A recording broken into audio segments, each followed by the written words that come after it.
Un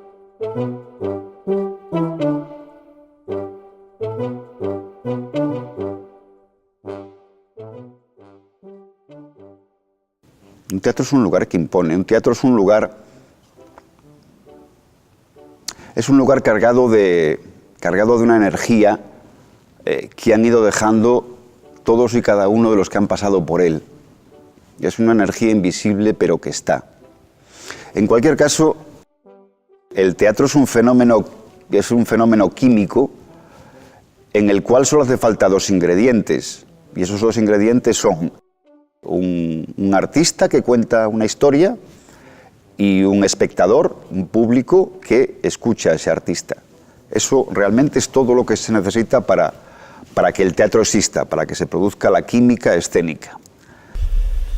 Bueno, la actividad teatral en Ponferrada, si dejamos a un lado, como te diría yo, las festividades, como podían ser las fiestas religiosas, carnaval, etcétera, etcétera, yo situaría el inicio en 1826, cuando se crea la Sociedad de Teatro en Ponferrada. Fíjate que estamos hablando no del siglo pasado, de otro siglo antes. Entonces se representaba en lugares pues no habituales, pero quiero decirte que esporádicos, una vez en un sitio, otra vez en otro. Yo he actuado encima de un carro en una fiesta de un pueblo, de un carro, lo que viene siendo un carro.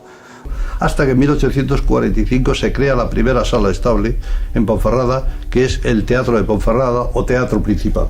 Un teatro lamentablemente desaparecido, que fue el teatro principal, un teatro que ocupaba un espacio de lo que hoy es el Instituto Gil y Carrasco. Abre sus puertas este primer teatro que hay en Ponferrada como sala estable, que sin duda ninguna era una joya. Yo tuve la suerte de llegar a conocerlo en mis años de estudiante en Gil y Carrasco. Era una auténtica joya de estilo isabelino. Llegó a tener, con la serie de reformas que posteriormente se fueron haciendo, hasta 700 localidades. Lamentablemente en los años 60 del siglo XX se derribó ese edificio y se derribó ese teatro, algo que ahora nos parece increíble, pero que en aquel momento pues no se le dio mayor importancia. En 1945 abría las puertas en la parte de abajo un teatro que estaba situado en lo que hoy conocemos todos como la Plaza de Julio Lazurtegui, que durante muchos años se conocía como Plaza de la Edesa, porque Edesa era las siglas que Empresa de Espectáculos Sociedad Anónima. Allí se levantó un teatro, el Teatro Edesa, que llegó a tener, con las distintas reformas que se le hicieron, unas 1040 o 45 localidades aproximadamente. Ese es un momento importante. Luego, Ponferrada, sabéis que es una ciudad que durante el siglo XX experimentó un crecimiento demográfico importantísimo, multiplicó por 5 su población en muy poco tiempo. Vivió momentos económicos intensos, ¿no? con una gran actividad económica que la hizo crecer. Y en ese contexto aparecieron espacios muy diferentes, desde los grandes cines que eran habituales en las ciudades, porque el cine era el elemento de ocio, el elemento fundamental, popular para una ciudad, y parte de esos cines eran también espacios escénicos. Ahí estaba el Adriano, el Teatro Adriano, que todavía como edificio existe, aunque está cerrado y sin actividad.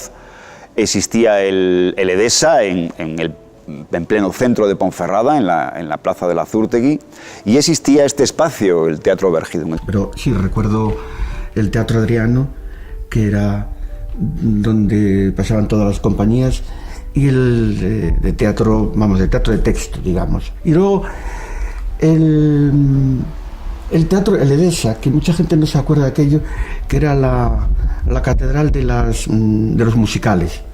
El Vergidum fue una iniciativa, como espacio, fue una iniciativa empresarial que intentaba crear un espacio para el ocio, de cine y de teatro, en la zona alta. Estamos hablando de los años 40, cuando definitivamente la zona baja de Ponferrada ha ganado peso social, peso económico, peso comercial con respecto a la zona alta, que ha sido la ciudad histórica, la ciudad nobiliaria y la ciudad por excelencia. El Teatro Vergidum nació un poco como, no sé, como respuesta a esa división que existía en Ponferrada, teóricamente marcada por las aguas del río Sil. La parte de arriba, la parte de abajo. La parte de arriba era la parte más, llamémosle más rica, más burguesa. La parte de abajo era más bien la obrera. El Vergidum dura como teatro hasta 1957. Luego viene una época, diríamos, que se apagan las candilejas y se encienden las luces del cine, que es dedicado exclusivamente al mundo del cine. Y en 1977-78, con motivo de la actuación del grupo Tábano, que era entonces famoso por el grupo independiente, por Castañuela 70, por aquellos montajes tan comprometidos, se vuelve a abrir sus puertas y funciona hasta 1987 más o menos como teatro. Compañías importantes yo creo que han pasado todas. Y han pasado todas porque lo que te decía antes de esa especial situación geográfica que tiene la ciudad, sobre todo teniendo en cuenta pues eso, que era el tránsito en la época de verano hacia Galicia o hacia Madrid, a la ida o a la vuelta generalmente paraban. En Ponferrada llegó a haber en los años 60, eran en total 5 salas de cine, creo, sí, estamos hablando del Vergidum, del Adriano, del Morán, del Cine Sil y del Edesa. 5 espacios escénicos que en total debían tener más de 6.000 localidades.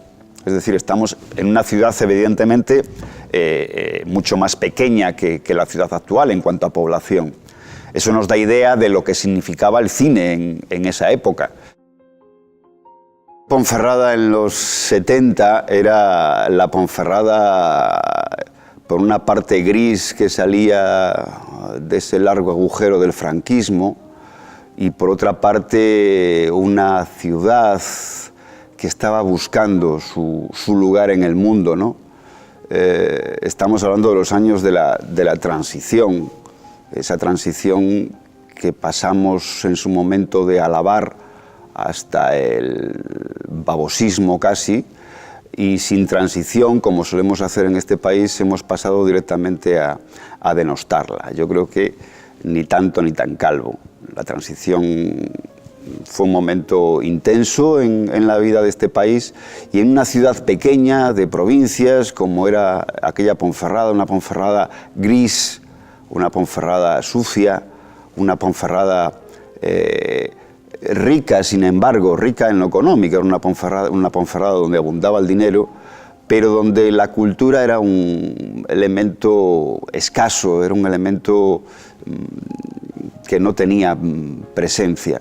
Una Ponferrada que es lo mismo, que era una España de ilusión, de cambio, porque de hecho era justo en los años en que empezaba la democracia y la gente joven pues tenía mucha ilusión por comerse el mundo, ¿no? Y por hacer cosas nuevas y por ganarse todo el futuro que venía por delante, ¿no? Un futuro que luego pues eso fue poco a poco cambiando. Hoy la perspectiva es que es muy triste pensar que muchos de los jóvenes hoy no ven el mundo de esa misma manera. O sea, sino parece que es que la perspectiva se ha muerto, ¿no? Que el futuro no existe, que parece que estamos solo mirando para el pasado.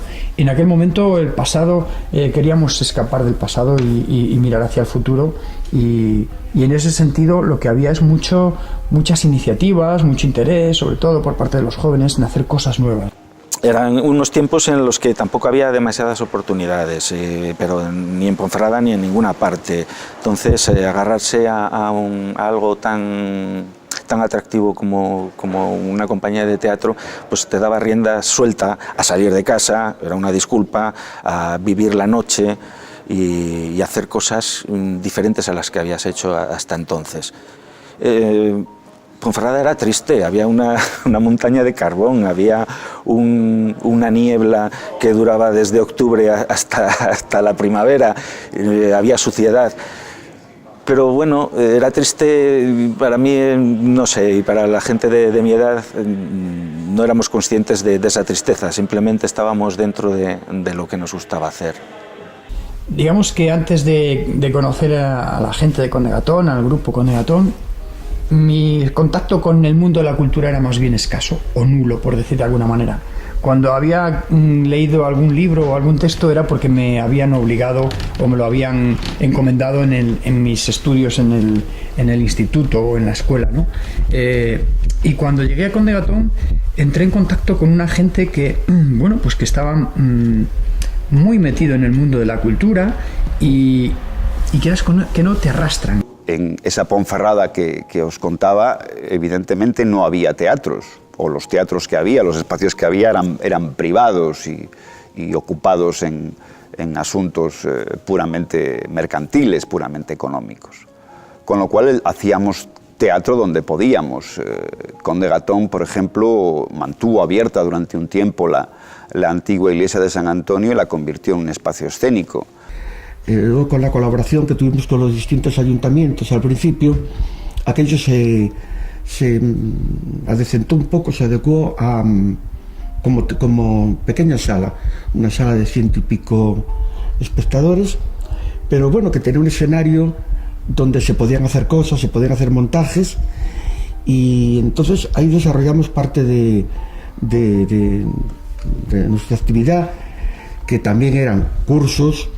Ahí se hacían las escenografías cuando se quitaban las sillas, y también la gente en los grupos de otras compañías que nosotros invitábamos para que vinieran a actuar aquí, que fueron compañías luego pues desde Joglars hasta el Tei, hasta, bueno, yo creo que por esa iglesia pasó todo el que ha sido, y alguna gente todavía queda, alguien en el teatro de hoy.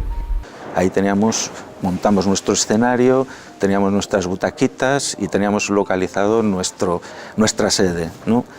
Y por ahí pasaron muchos grupos de teatro. Me acuerdo de grupos de Galicia, de Asturias, y me acuerdo de un Tábano incluso. Me acuerdo del grupo Margen de asturiano, que venía un actor que se llama Telvino, y fue muy curioso porque hizo una obra en la que él salía vestido de novia y andaba buscando a alguien que se casara con él, ¿no?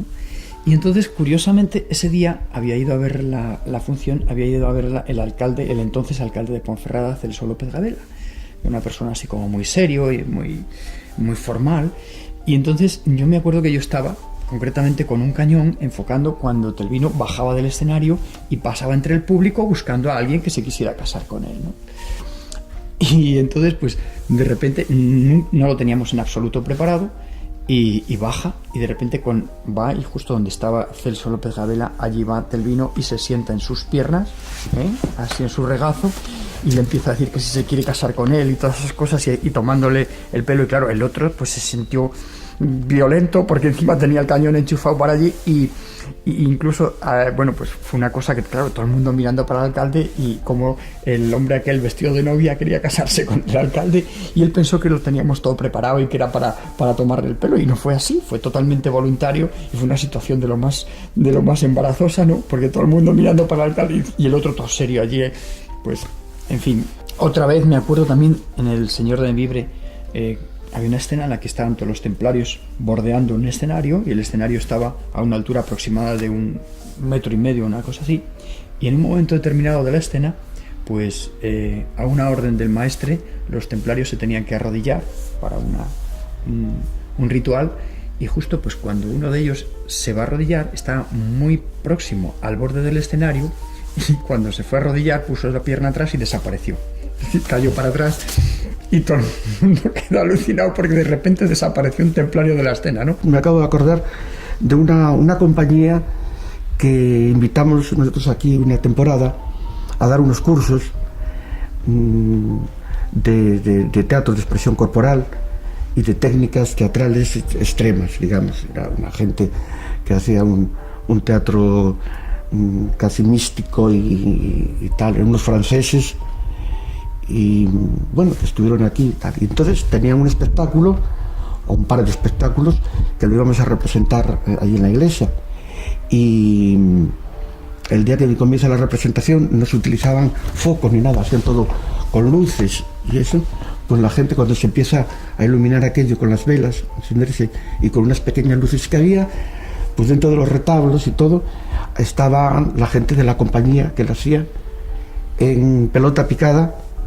Estaban haciendo la obra, la representación, que era con muñecos y era una maravilla, pues de esa guisa, que entonces eso no se había visto ni nada. Pues te puedes imaginar para nosotros lo que suponía, mirando a la gente, digo, bueno, ¿cómo se lo van a tomar estos?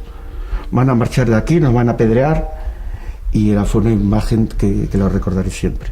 Aquellas figuras bajando de los retablos desnudos y con velas y un aquelarre increíble. Fue muy bonito. Más que teatro, casi éramos artesanos, ¿no? Porque lo hacíamos todo.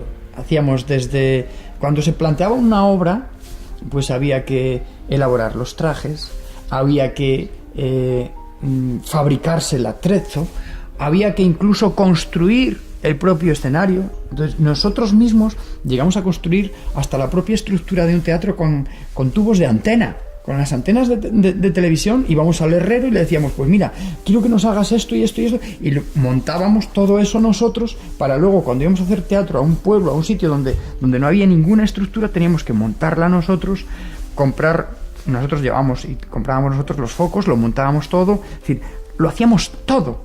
El hecho de que tuviéramos que trabajar todos juntos fabricando todo eso hacía más un sentimiento de familia. Es decir, pasábamos muchas horas juntos pintando, cortando, serrando, cosiendo, cortando de telas, en fin, de todo ese tipo de cosas. La censura no es que fuera difícil, sino que te avivaba la imaginación, ¿no?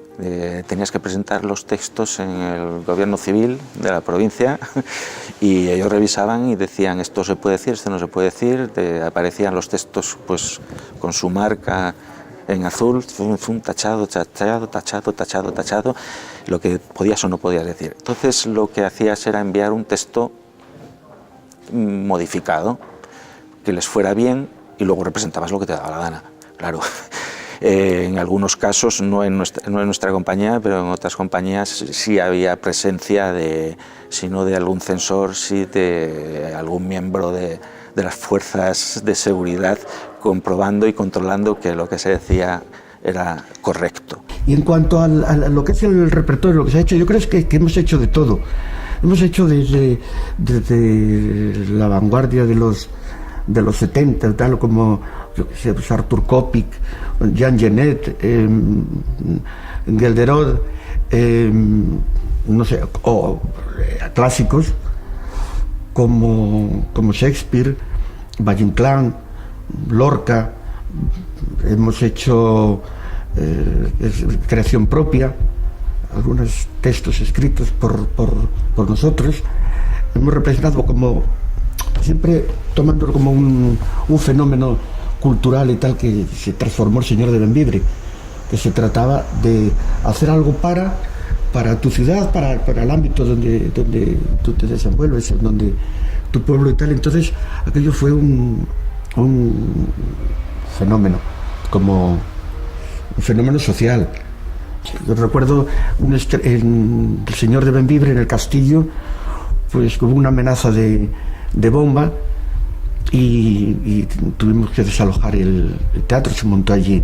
Nosotros estábamos aterrorizados porque aquello todavía no se llevaba mucho, ¿no?, el poner bombas en los sitios. En los años 80, en los años 90, pues hubo un montón de gente que tenía mucho interés por hacer teatro, y hubo otros grupos, además de Conde Gatón. Yo recuerdo Vergidense, Tutela Borgense, grupos que en un momento determinado, y que luego pues siguieron trabajando, otros grupos como el Teatro del Canal y demás, que lucharon por estar ahí y ofrecer a los espectadores ponferradinos pues esa oportunidad de poder ver teatro. Yo creo que eso todo con el tiempo ha ido desapareciendo, se ha ido muriendo. ¿Por qué? Y yo creo que ahí ha faltado apoyo institucional. Así de claro lo digo. Conde Gatón ha sobrevivido, pero porque Conde Gatón es un grupo de teatro muy poco ortodoxo, ¿vale?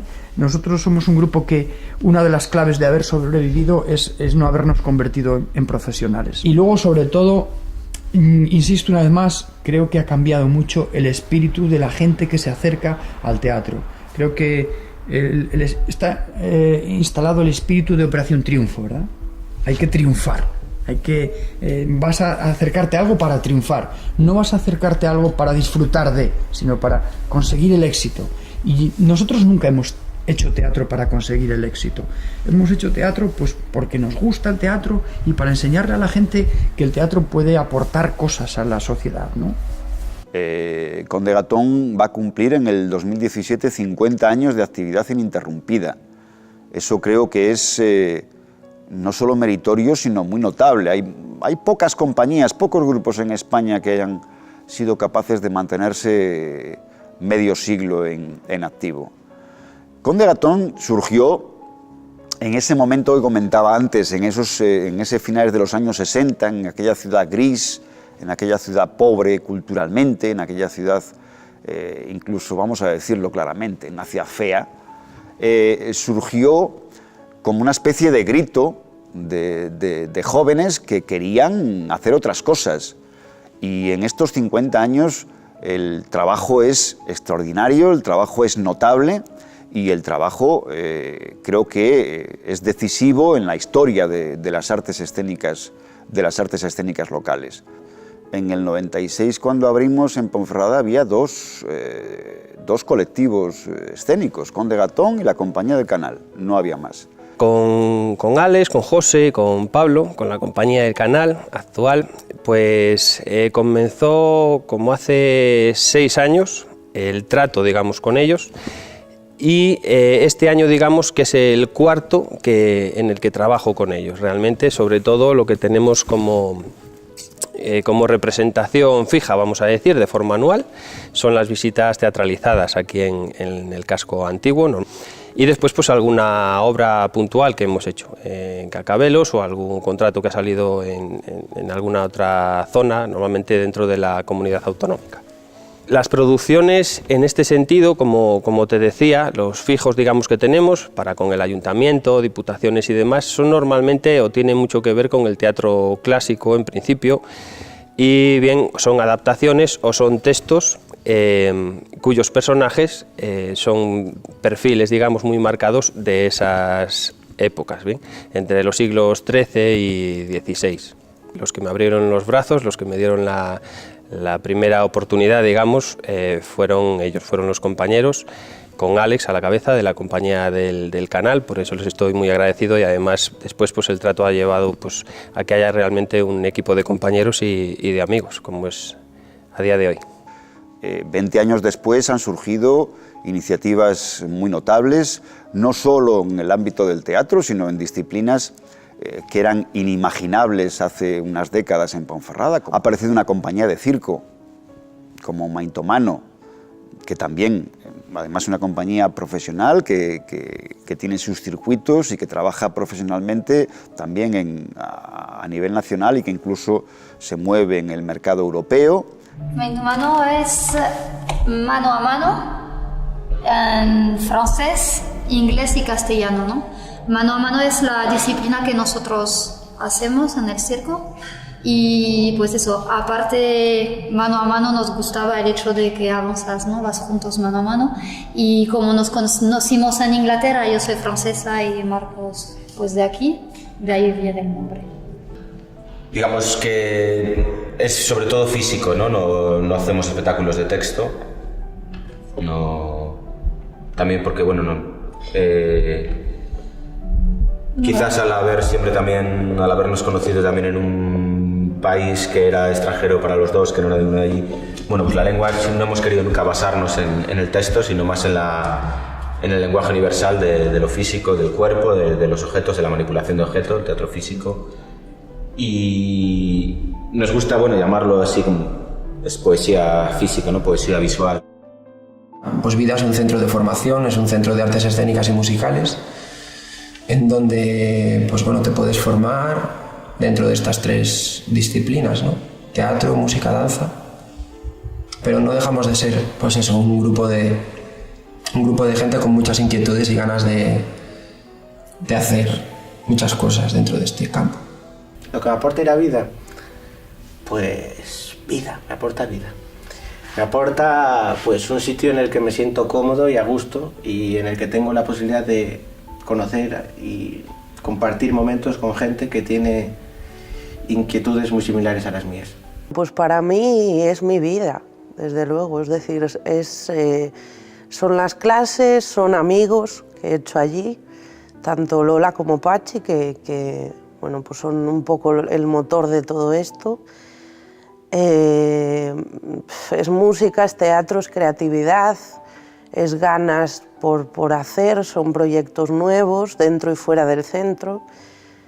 Es que lo es todo, no te lo puedo decir con otras palabras.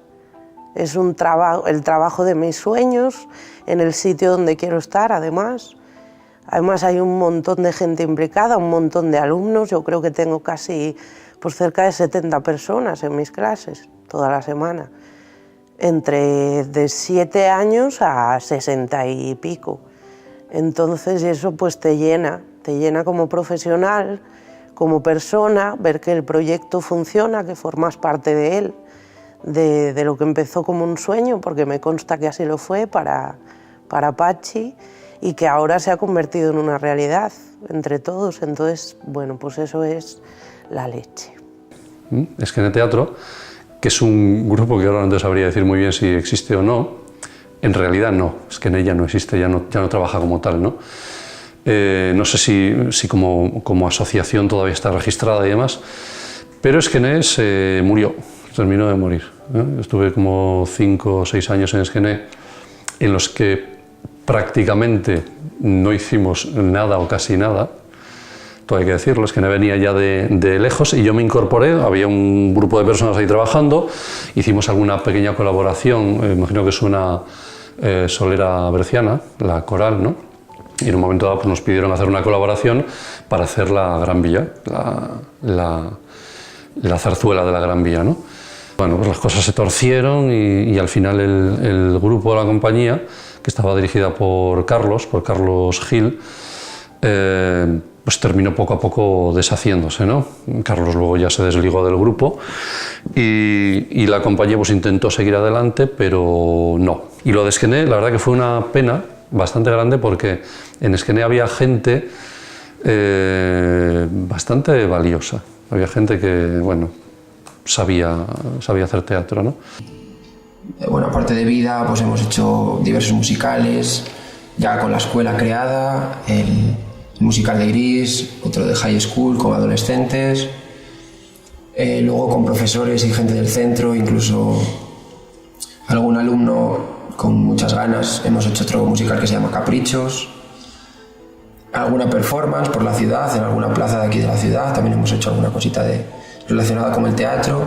Siempre nos gusta resaltar, sobre todo en cuanto a este hecho particular de las visitas teatralizadas, el hecho de que los turistas vienen, toman contacto con la ciudad, con su historia y después, pues a través de estas ventanas que suponen también a su vez las nuevas tecnologías de internet y demás, pues nos llegan rebotadas fotos y vídeos desde sitios que realmente no esperábamos. Entonces las críticas, digamos, suelen ser muy buenas y en ese sentido pues también estamos muy contentos y muy orgullosos.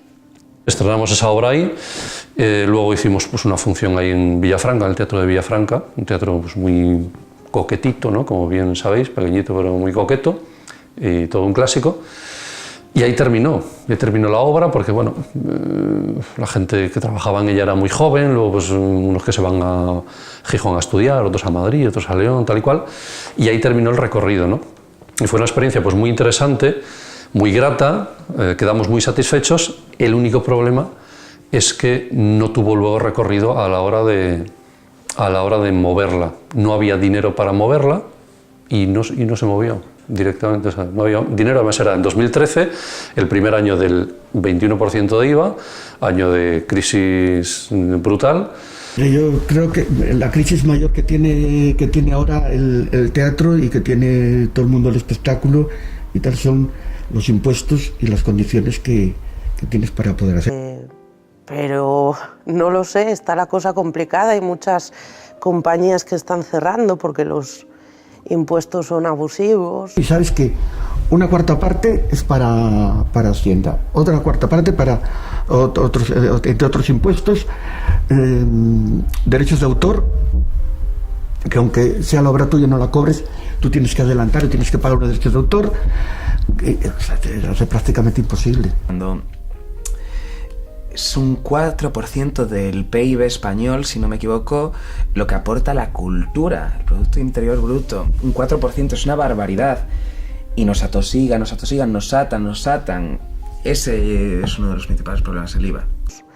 Porque los teatros cada vez lo ponen más complicado, porque la formación es cada vez más cara, están cerrando escuelas, hay menos profesionales, entonces está complicado, pero bueno, yo creo que para todo, ¿no? Y aunque eso no es un consuelo, eso nos tiene que dar más ganas de trabajar, pues claro, dices, bueno, ¿qué hago? ¿Me voy a trabajar a una charcutería o sigo en el teatro? Y bueno, pues luego dices, pues como la charcutería también está fastidiada, pues me quedo aquí, que es mi casa. Entonces me gustaría que de verdad fuera algo muy importante en un futuro, primero porque es diferente al cine, es el aquí y ahora, y lo que pase es nuestro como público o como parte del escenario, y tiene una magia especial que ninguna otra especialidad artística tiene, desde mi punto de vista, lógicamente, y luego acerca valores que de otra manera no se pueden acercar. Es cierto que se está perdiendo un poquito el gusto por la cultura a modo así muy genérico también, o sea, no se lucha desde las instituciones debidamente, o eso es lo que a mí me llega al menos, y desde la formación, digamos, reglada, desde la base, digamos, a los pequeños, que es lo que te digo que a nosotros más nos toca de forma directa, pues el mundo de la música, del teatro, de las artes y demás, pues ya te digo que se va trabajando cada día menos y vuelvo a decir, es opinión personal. En ese sentido, pues es difícil presentar una obra, querer moverla porque el público, digamos, escasea un poco por falta de costumbre. Yo creo que hay un déficit de enseñanzas en la escuela, nos preocupamos mucho porque nuestro mundo está encaminado hacia ahí, nos preocupamos mucho de las matemáticas y de los números y de todas estas cosas y nos olvidamos y se han dejado muy aparte la condición humana, la condición filosófica, la condición de la vida y esas asignaturas o esas doctrinas creo que se pueden trabajar muy bien en el mundo del teatro y yo creo que hay que acercar el teatro a la escuela y ofertar y fomentar la creación de grupos de teatro en los ayuntamientos, en las instituciones, pero para ello la propia administración tiene que poner algo, ¿vale? No se tiene que conformar solo con analizar cuántos espectadores fueron al teatro al cabo del año, que han traído a un grupo de teatro que sale en televisión y que tiene mucho caché. Grandes productoras que se han metido dentro del teatro, del cine, de la televisión, y ellos manejan todo lo que hay que ver y escuchar en este país. Es bastante triste para muchos actores, para muchas compañías de teatro, y encontrarse con un panorama, digo, con unas redes en las que si estás fuera es muy complicado entrar y si estás dentro no sales. Entonces estaremos viendo siempre las mismas compañías, un mismo tipo de teatro, más que comercial, le llamaría mediático, porque la forma de llenar salas es poner una cara conocida que igual no sabe hablar pero es conocida. En Ponferrada antes había 5 o 6 cines. Ahora hay un cine y un teatro. ¿Por qué antes sí había capacidad para ver 6 cines en Ponferrada, que tenía muchos menos habitantes, y ahora solo hay uno y uno? Y bueno, el teatro yo sé que tiene mucho público aquí en Ponferrada, pero el cine no sé si se llenará tanto como se llenaba antes.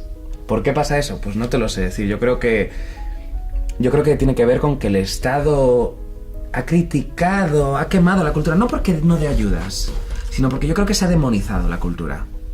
Que realmente ahora se tiende a mantener unas estadísticas, que los teatros están llenos y punto, ¿no?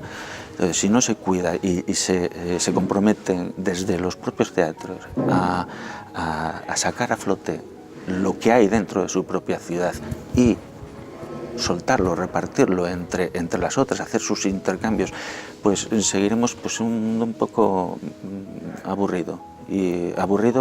Sí, aburrido totalmente.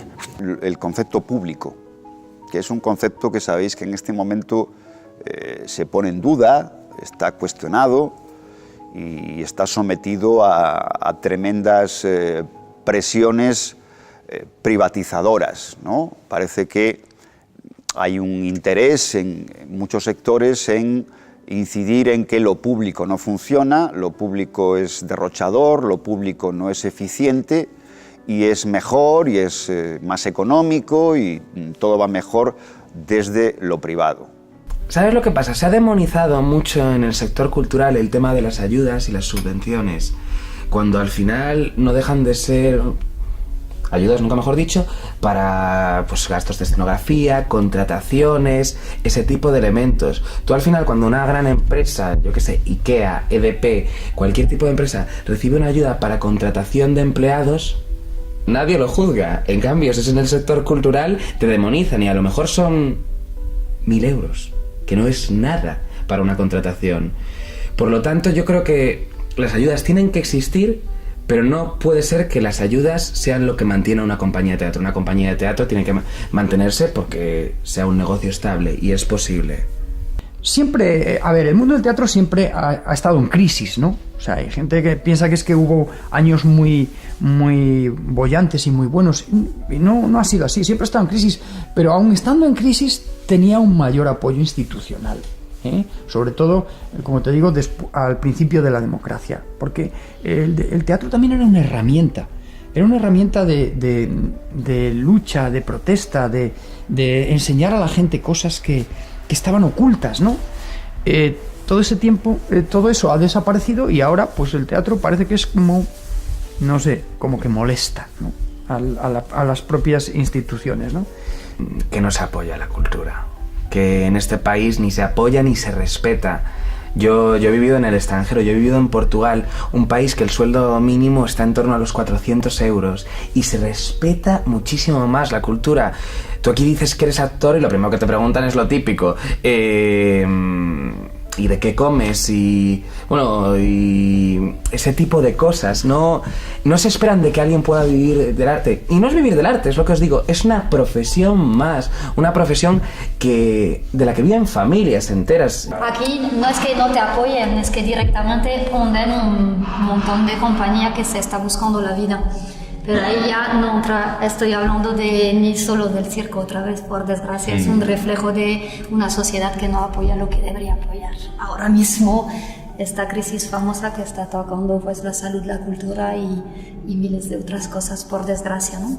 Que hay mucha gente que no ve esto como una profesión y que luego al final como algo que puede hacer todo el mundo. Que claro, todo el mundo puede intentarlo, no digo que no, pero es muy complicado, lleva muchas horas. Hay muy pocos actores que puedan tener un sueldo digno para vivir de su propio oficio. Hay mucha autoexplotación, porque sobre todo hay mucha ilusión y hay mucho... Este oficio, este sector no puede sobrevivir sin la ilusión de los que trabajamos en él, por encima de las condiciones económicas o de las condiciones laborales en las que trabajemos. Bueno, hay mucha gente que lo puede entender como un hobby. De hecho, te encuentras cuando surgen eventos, cuando organizas eventos, la gente trata esos eventos desde fuera como si fueran un hobby, como si no fueran tu trabajo. O sea, el mundo del arte, el mundo de la cultura está tan denostado y tan desprestigiado, digamos, que se entiende como un hobby, como lo hace porque le gusta, ¿no? Viene a actuar porque le gusta, viene a tocar con su grupo porque se lo pasa bien, no necesita ni una remuneración, o sea, ya entraríamos ahí en un campo. Entonces yo entiendo que la gente tiene que darse un poco cuenta de que el arte puede llegar a ser un trabajo. Es complicado entenderlo y es complicado entender que la gente puede vivir de ello, pero yo creo que con constancia y con perseverancia y amor por lo que haces, se puede conseguir. O sea, las artes escénicas pues pueden ser para unos un medio de vida, para otros un hobby y para otros una vía de escape como público o como participantes directos sobre el escenario. En todo caso, yo creo que es una herramienta muy poderosa en cuanto a la educación. Esto es una dedicación que requiere 24 horas al día porque solo tiene 24 horas al día. Han sido horas, horas y días y muchas veces no ves fruto. Lo que pasa que el trabajo lleva a conseguir cosas, si no lleva, al final tienes que dejarlo y nosotros por ahora pues sí hemos conseguido vivir de ello, pero tras mucho esfuerzo y es que da un poco hasta vergüenza decir que vives del teatro porque te han metido como tanto miedo de la cultura, es que no puedo decir que vive de ello, no puedo decir que es una empresa, pero os repito, somos como panaderos, como fontaneros, somos profesionales y nos dedicamos a ello. Para que haya una calidad, para que aquí haya una calidad, una buena calidad, estoy hablando del circo, que se puede extrapolar a más cosas, sí que desde las instituciones del Estado tiene que haber un apoyo, porque, por ejemplo, en Francia y en Inglaterra, el tipo de ayudas y cómo está hecho el estatus de ser artista de circo te permite crear a placer, te permite crear con calma, sin la necesidad de tengo que sacar un espectáculo ya porque tengo que venderlo ya. No me puedo tirar 2 años de creación, como se hace en muchos sitios, simplemente creando, tomándote el tiempo para crear, para ver las cosas con calma, para que tengan un proceso de evolución, para que tengan, pues eso, un reposo, y eso luego se ve la calidad de los espectáculos.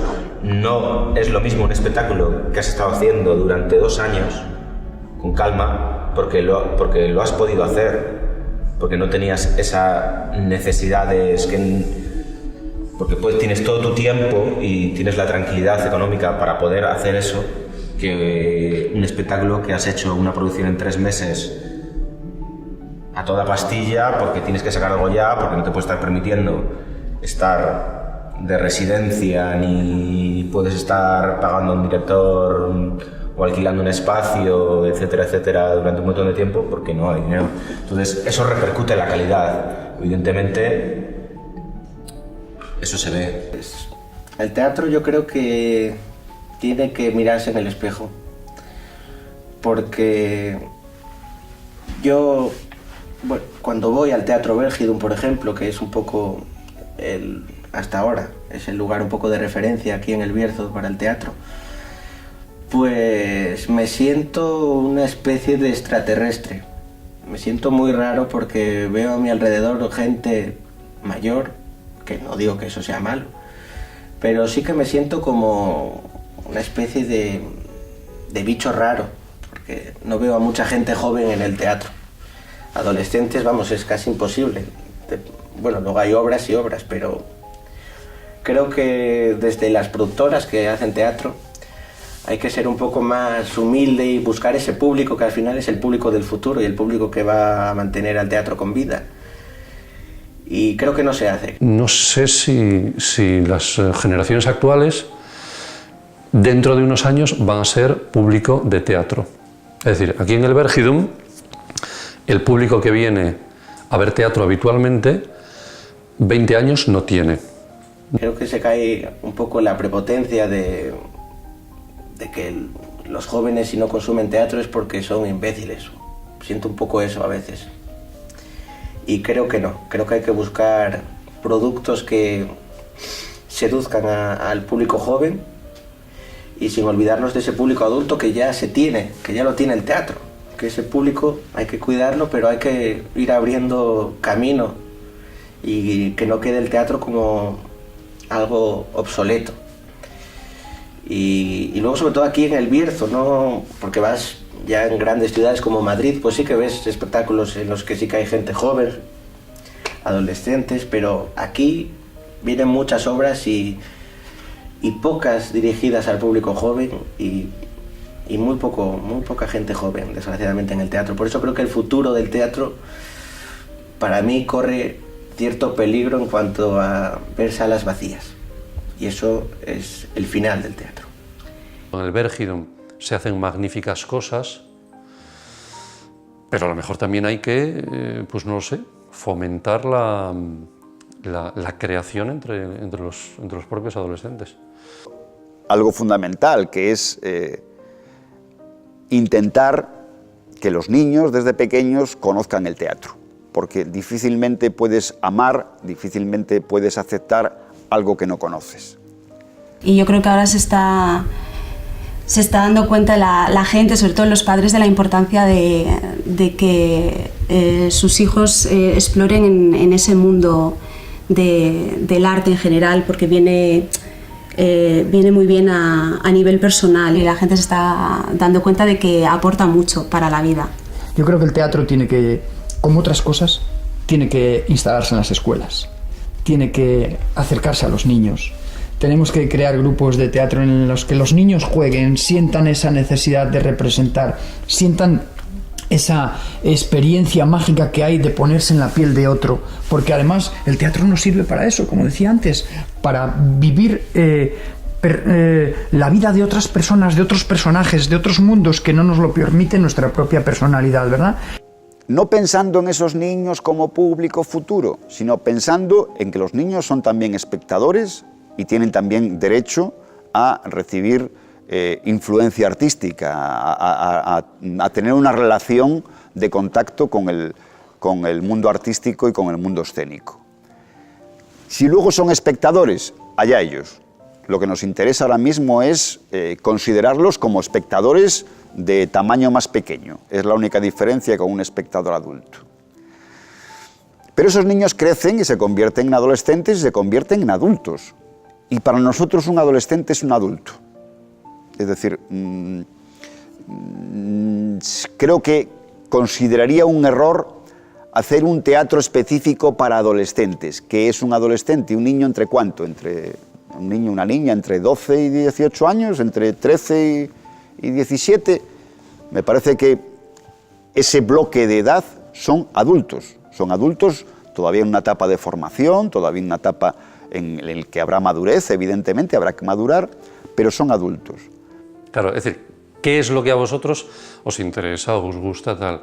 Ya sabemos que lo digital os entra por los ojos, que sois nativos digitales, y eso puede entrar en el teatro. A lo mejor el lenguaje del teatro, a lo mejor lo que le pasa es que no tiene nada que ver con el lenguaje digital y por eso os suena chino, no lo sé. Pero, si es que además el teatro tiene una gran ventaja, y es que no se puede piratear. El teatro tiene una inmediatez que otras artes no tienen. Y eso, pues eso es una ventaja muy grande, ¿no? ¿Habláis de teatro cuando estáis tomando un café o cuando estáis con vuestros colegas? ¿Somos capaces de que el teatro forme parte de vuestra conversación? ¿Vengáis o no vengáis? Hombre, lo ideal sería que vinierais. Pero, ¿habláis de teatro? Dejo ahí la pregunta, no lo sé. ¿Habláis de literatura? ¿Habláis de cine? ¿Habláis de pintura? ¿Habláis de poesía? ¿Habláis de fotografía? ¿De qué habláis los adolescentes? El teatro no forma parte de su mundo, digamos, de ocio. El cine, pues probablemente sí, una película de cine, internet, beber también, ¿no? El deporte, pero ir al teatro no. Entonces la incógnita que yo tengo es, esta gente dentro de unos años, pues no sé si ir al teatro o no, y si el teatro sabrá adaptarse a ese nuevo público o no. Un adolescente es un adulto. Lo que debemos intentar con esos adultos es convencerlos de que el teatro no es aburrido, de que el teatro puede ser interesante, de incluir el teatro en vuestros temas de conversación. Encuentro que era más fácil, porque cuantas más dificultades, cuantas más pocas oportunidades, más oportunidades tenías de poder crear y de hacer algo nuevo. Ahora la diferencia que encuentro es que está más difícil vivir de ello. Somos muchos, pocas oportunidades de mostrar tu trabajo, y luego pues que ha cambiado de un mundo de ilusión y de creatividad, hemos pasado a un mundo depredador. Entonces aquí nos pisamos unos a otros. si tú eres profesional, yo soy más profesional. Hombre, sí que es verdad que hay más competencia quizás, porque se ha puesto de moda, todo el mundo quiere ser actor y no entienden lo que ello significa mucha gente. Es decir, ser actor no es salgo en la tele y me forro, esos son unos pocos, pero el resto somos trabajadores del día a día, currantes como otro, inmortales. No, esta mitificación a veces que hay por la profesión me parece un poco estúpida, con perdón. Es que creo que a esto no te metes para sacar dinero. Yo por lo menos hasta ahora no he sacado mucho dinero. Yo me meto porque esto me gusta y me hace ser feliz. Y creo que no es necesario pelearse con nadie. La función, pues, muestra un poco de lanzadera de cultura y una ventana un poco abierta a todo lo que ocurre fuera y que se trae aquí para que se pueda ver desde aquí, pero sobre todo una ventana cultural.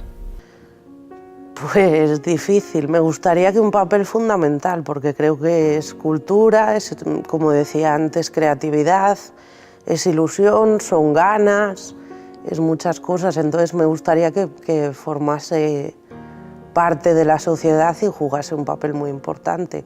Yo creo que deberíamos de preocuparnos por hacer productos, que esos productos sean cada vez mejores y pelear por la calidad de ese producto, no por estar yo más tiempo en un escenario o que me aplauden más o que quede yo más gracioso. Es sembrar siempre. Tenemos que sembrar, acostumbrar a los niños, a las niñas, a los pequeños y bueno, en general al futuro, ¿no? Que es lo que siempre se dice, pero es la verdad. Bueno, pues que tengan rutinas y costumbres pues de lectura, que se les lleve al teatro, que se juegue con ellos, que se puedan disfrazar todos los días en casa, que se tomen todo un poco a risa, que los mayores hagamos un poquito más el tonto, que hagamos la rutina un poquito más liviana y más divertida, que siempre se puede, que intentemos tener siempre una sonrisa. Al final todo eso es arte, porque el arte al final también es empatía, es comunicación, y lo que a todos nos llena pues es esa comunicación, y es igual que sea en forma de abrazo, que de sonrisa, que de chiste, que de cuadro, que de obra musical o de pieza teatral. Reivindicar lo que está pasando en la sociedad, lo que estaba pasando antes, lo que pasa ahora y lo que seguirá pasando. El teatro siempre ha tenido esa función, que es la de mostrar un poco la realidad, de hacernos dar cuenta de lo que está pasando. ¿Va a recuperarse? Pues supongo que sí, porque no sé, es que el teatro tiene miles de años. El teatro actualmente tiene... Es un poco esquizofrénico, yo creo, porque en el teatro ahora mismo se pueden ver cosas fantásticas, o sea, hay profesionales, compañías circulando por ahí que hacen cosas magníficas, o sea, están haciendo unas cosas que yo creo que en los años 80 y en los años 90 no se hacían de tanta calidad. Pero por otra parte, hay una precariedad. La palabra que se utiliza ahora mismo es autoexplotación, ¿no? Es decir, como todo el mundo quiere hacer teatro y quiere hacer música y quiere ser cantante y actor y no sé qué, no sé cuánto, pues parece que todo el mundo se sacrifica por cumplir su sueño, de alguna manera. Entonces, ¿qué pasa? Pues que compañías de una cierta cantidad de personas y demás, pues o bien se han reducido o bien se han ido directamente al garete. Y parece que lo que tira económicamente es lo que sale en la tele. Eso tiene, digamos, garantía de público. Todo lo demás pues tiene que moverse como puede, si puede en teatros de cierta entidad, si no en las famosas salas off de los teatros que están utilizando, yo creo, los propios teatros también un poco para subsistir y para hacer caja y para complementar un poco allí donde les falta para sobrevivir. El teatro, os decía antes, que es un enfermo con una mala salud de hierro, que ha sobrevivido a a los más crueles intentos de acabar con él. Y el teatro existirá mientras exista un ser humano que quiera escuchar una historia y un ser humano que quiera contarla. Ahora, en un contexto económico en el que solo la ilusión, las ganas, esa energía que alimenta el espíritu humano es capaz de mantener el teatro. Y es responsabilidad de todos, cuando digo todos, digo de los profesionales, del público, de los aficionados, de los ciudadanos, ser conscientes de lo que supone una profesión tan hermosa como la del teatro. Y hay gente que quiere hacer de esto su oficio, ¿vale? Y eso implica una forma de relación bastante más rigurosa de la que en muchas ocasiones estamos teniendo. Aun siendo pesimista, yo siempre soy partidario de seguir hacia adelante y el que quiera hacer cosas y hacerlas y hacerlas y hacerlas y hacerlas. Y tratar de hacerlas lo mejor posible. A mí me gustaría que en Ponferrada, pues igual que hay, por ejemplo, un conservatorio y también hay paralelamente escuela de música y hay mucha gente que estudia música y que le ha dedicado muchísimos años a aprender un instrumento, pues hubiera mucha más gente que quisiera aprender a hacer teatro, pero aprender a hacer teatro no como para pasar el rato y como entretenimiento, sino verdaderamente dedicarle unos cuantos años de su vida y aprender de verdad a formarse para, no sé, para que hubiera un caldo de cultivo aquí que permitiese, pues oye, que hubiesen más compañías, porque yo creo que hay pocas y las pocas que hay deben de estar, en fin, pelín asfixiadas, me da a mí. Bueno, yo si no cambian las cosas, el futuro lo veo igual que en la actualidad. O sea, una pelea constante, un campo en la que nos vamos a encontrar con mucho lobo, depredador, nos vamos a encontrar con gente que nos va a poner trabas. Y nada más, o sea, una lucha continua entre los aficionados que quieren ser profesionales y los profesionales que no quieren no quieren abrir esa red para que puedan entrar grandes actores y grandes compañías, que las hay fuera, las hay muy buenas. Bueno, el teatro se va a seguir viviendo, pese a quien pese. Se transformará un poco, hablará, yo creo, cada vez más de las cosas que ocurren. Habrá otras técnicas nuevas, ¿no? Para las representaciones, pero el hecho de que una persona se sube a un tablado y hable a otra, eso es eterno, eso va a seguir ocurriendo hasta el fin de los días. Quejarse, hacer acciones performativas y molestar, pero igual molestar desde la diversión del público, pero hacer pensar. Es muy importante que el público no se duerma, porque si al final lo que vemos es solo vamos a reír y a olvidarnos del mundo, pues sí, nos olvidamos del mundo, pero nos están robando, nos están tomando el pelo, y si dejamos de pensar, qué diversión tiene el mundo, ¿no? Por lo menos poder pensar al ir al teatro, al leer, al ir al cine también, te digo. Yo creo que hacer pensar al público, sí. Hay una responsabilidad con el público y una responsabilidad también con la historia, es decir, estamos hablando de algo que el hombre occidental lleva haciendo 2500 años y que ha sobrevivido a todas las dificultades, a todas las censuras y a todos los momentos críticos por los que ha pasado. Y sobrevivirá. Además, pase lo que pase, el teatro sobrevivirá, porque el ser humano necesita escuchar historias, necesita que le cuenten historias. Yo recuerdo una frase de Joan Brossa, un escritor catalán, que decía: mientras haya un niño que suba al desván de su casa, rebusque en los baúles y se vista con algún disfraz y se coloque delante de algún espejo, siempre seguirá viendo teatro. El arte es un medio de expresión y es necesario para el ser humano el poder expresarse de una manera que sale de la expresión esencial de la supervivencia para conseguir comida, para conseguir cobijo, para reproducirse, sino que el arte nos permite expresar cosas que llevamos dentro, que todos llevamos dentro, y nos permite sacar eso fuera y realizarnos como personas. Entonces, el arte tiene una función personal y tiene una que todos, ¿no?, que deberíamos de cultivar, y luego también tiene una vertiente profesional, gente que dedicamos nuestras vidas única y exclusivamente a eso, ¿no? Y creo que es importante porque, como decía antes, nos enseña muchas cosas y nos habla, nos despierta, nos mueve cosas en el interior que son buenas para la realización de la persona. Creo que el arte en general, las artes escénicas, te mueven cosas dentro, te enseñan cosas, te dan puntos de vista diferentes de tu realidad, te enseñan otras realidades. Es algo que es necesario, es muy necesario porque te enriquece. Entonces, para mí tiene una función crucial en una sociedad. Pero el teatro, no sé, eso de vivirlo en vivo y en directo es mágico e irrepetible, y eso es brutal. O sea que ojalá larga vida al teatro.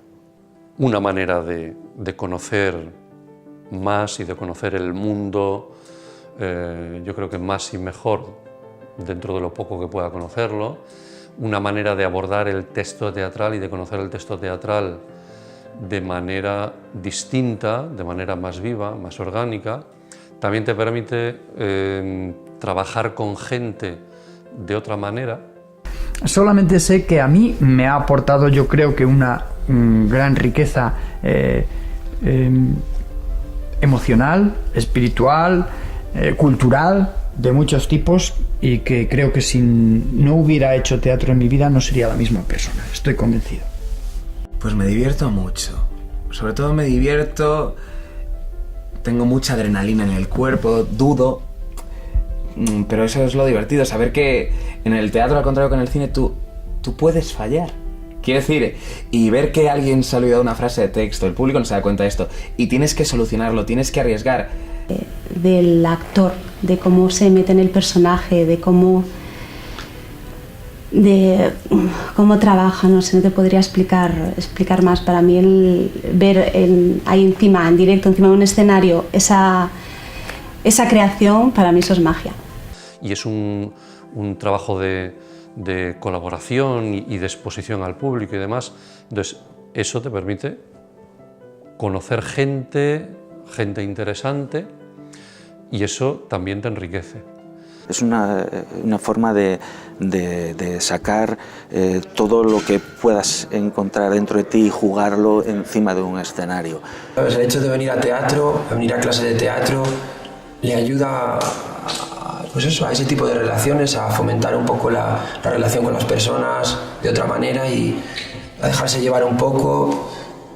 Lo veo muy importante, es decir, creo que es básico para el día a día de la gente, y para que haya esa relación entre las personas, la interpretación es básica, vamos.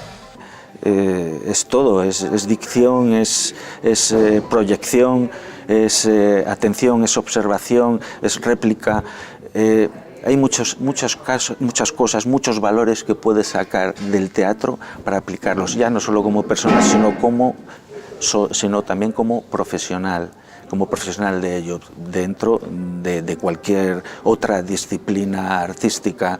Me aporta la posibilidad de meterte en otra piel, de vivir en otro mundo, de ser otra persona. Es como una especie de satisfacción sexual incluso. Para mí el teatro, pues no sé lo que es, hay veces que parece que es una enfermedad, otras veces pues me ha llenado durante mucho tiempo pues parte de mi vida, de mis inquietudes, o me ha estimulado para que aprendiera cosas nuevas, o me relacionara con gente distinta, o viajara, o hiciera cosas. Es necesario, para mí es algo que necesito vivir durante toda mi vida. El teatro, ya te lo dije, es un veneno. Un veneno que cuando te entra en la sangre normalmente no lo sueltas. Es como una droga. Yo creo que todo el mundo que entra en un momento determinado en el mundo de la escena, que sube a un escenario, que está detrás de las bambalinas, que está en la caja, que está allí, yo creo que eso es algo que no se puede olvidar. Para mí ya es una condena porque es como muy bien dice lo del veneno, ese gusano que se te mete por dentro. Yo muchas veces quiero dejarlo porque estoy muy cansado, porque me implica muchos sacrificios por mi profesión y mucho tiempo que hay que dedicarle, porque hay que dedicarle mucho tiempo fuera de horas, cuando podías estar divirtiéndote en otras cosas. Quiero dejarlo muchas veces y son mis propios hijos los que me dicen: ni se te ocurra, papá, ¿no? Y luego al final, cuando haces una obra y tal, dices: pero ¿cómo la ibas a dejar, no?